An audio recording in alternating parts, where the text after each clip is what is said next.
इनकी जो हालात है ये केवल और केवल भ्रष्टाचार के आकंड में डूबे हुए हैं। ऊपर से पर्ची आती है। मैं पहले दिन से कह रहा हूं, आज नया नहीं कह रहा हूं, कि केवल गुजरात मॉडल यही है कि दिल्ली से पर्ची पर्ची मुख्यमंत्री के पास में आती है और उनको वो का वो काम करना है।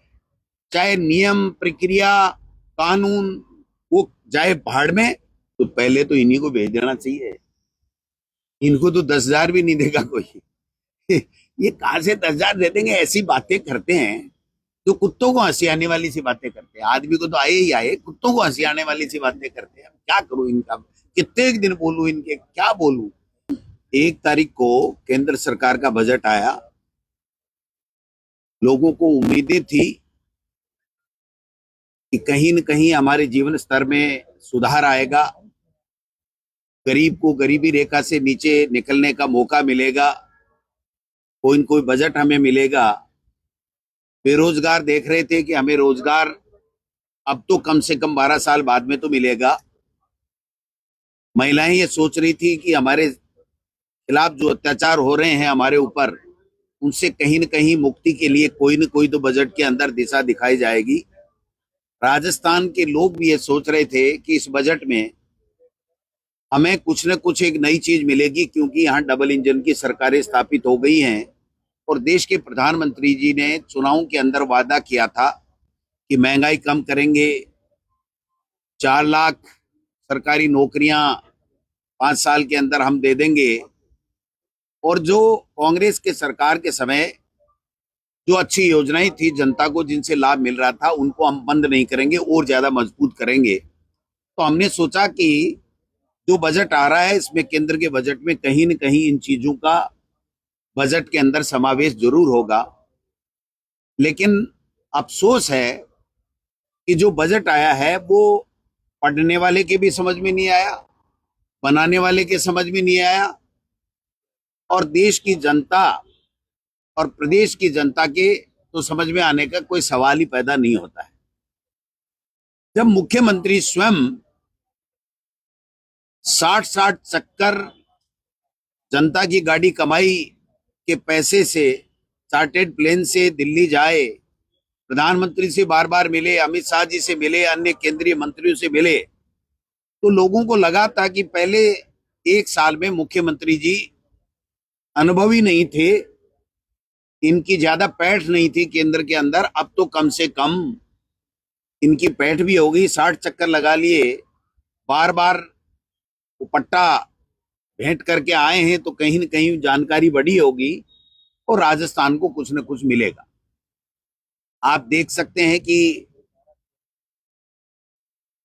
एनआरसीपी में आप देखिए 1 रुपए का बजट नहीं, यमुना जल के लिए 1 रुपए का बजट नहीं, जो अतिवृष्टि के अंदर 200 लोग मारे गए थे उनके लिए किसी प्रकार की कोई बात नहीं। जल जीवन मिशन को लेकर के इन्होंने इतनी बदनामी की थी कांग्रेस की, काम नहीं कर पाए, भ्रष्टाचार हो गया, काम नहीं कर पाए, भ्रष्टाचार हो गया।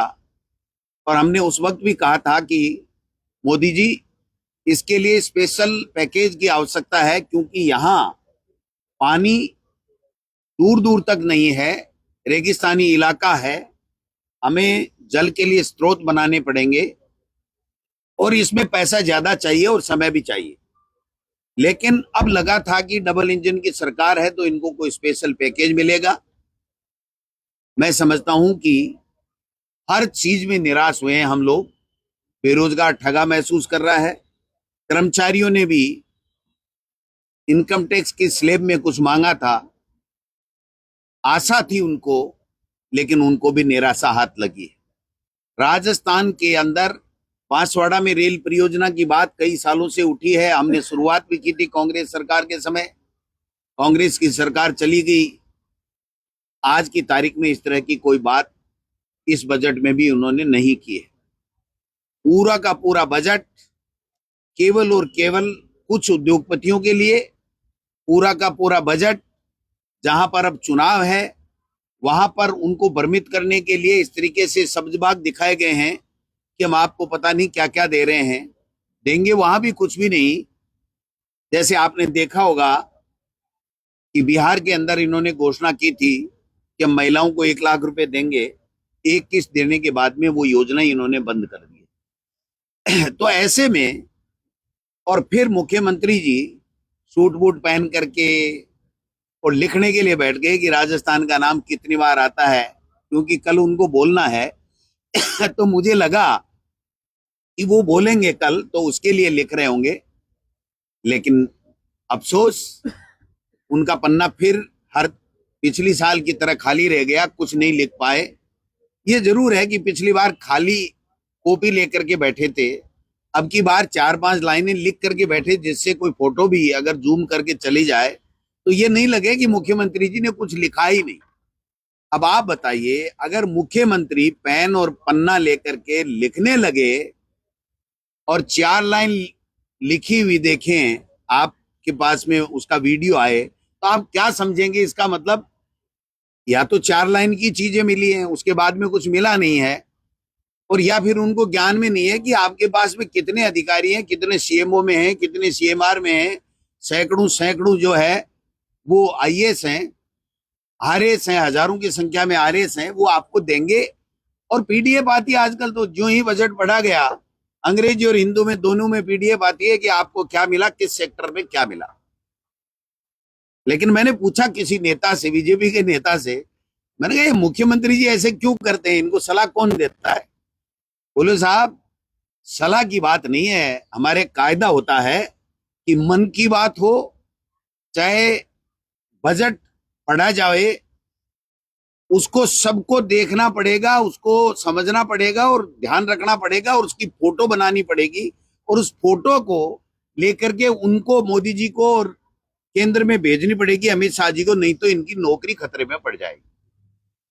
तो आप बताइए, उसको सार्वजनिक करने की कहां जरूरत पड़ गई थी?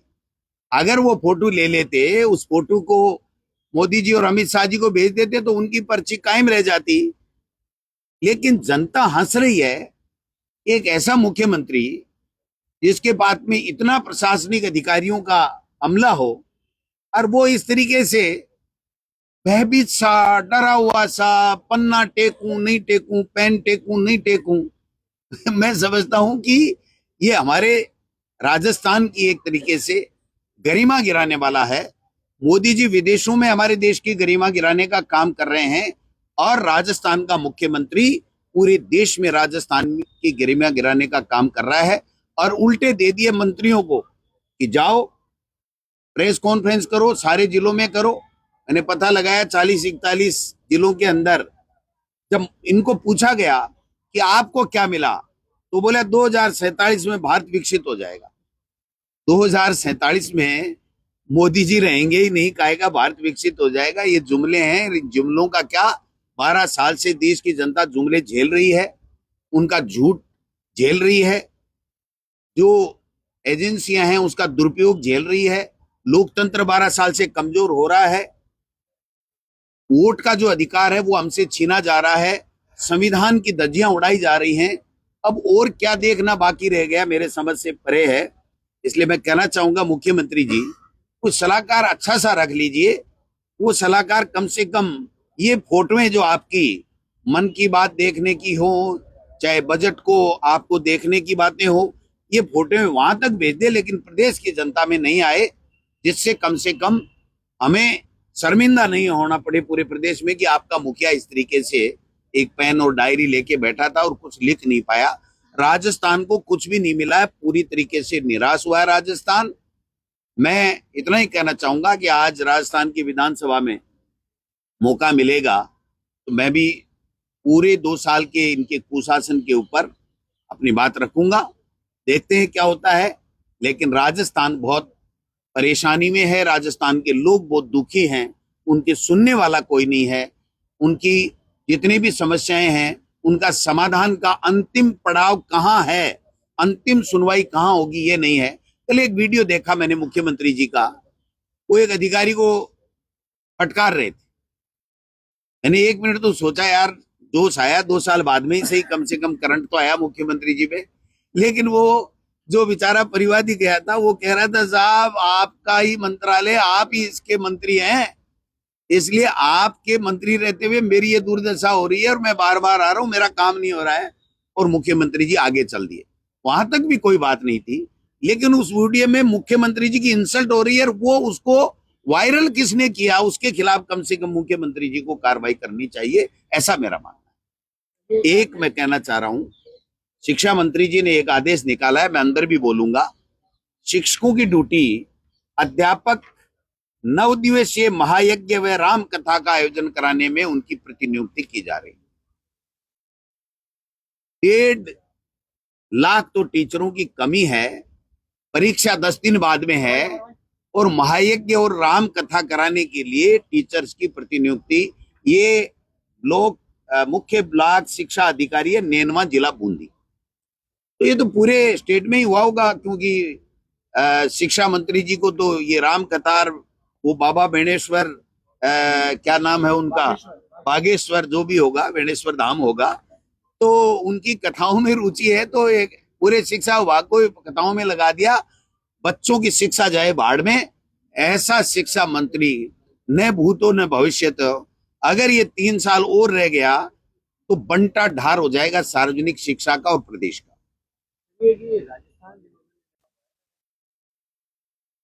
सैकड़ों हैं, सैकड़ों हैं। आज मैं बोलूंगा, आप सुनना।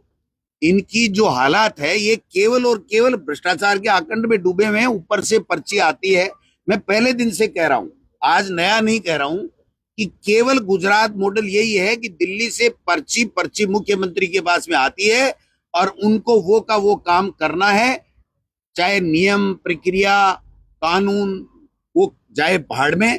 इनको तो केवल उस पर्ची की पालना करनी है। और गुजरात के जो भी टेंडर माफिया हैं, वो राजस्थान में लूट मचा रखी है उन्होंने। ये जग जाहिर है, कोई आज की बात नहीं है, आप सब लोग इसको देख रहे हैं। कह रहे थे कृषि नहीं खोलूंगा, खोल दिया, शर्त लगा दी काका ने कि तेल नहीं खरीदोगे रूस से, मान लिए।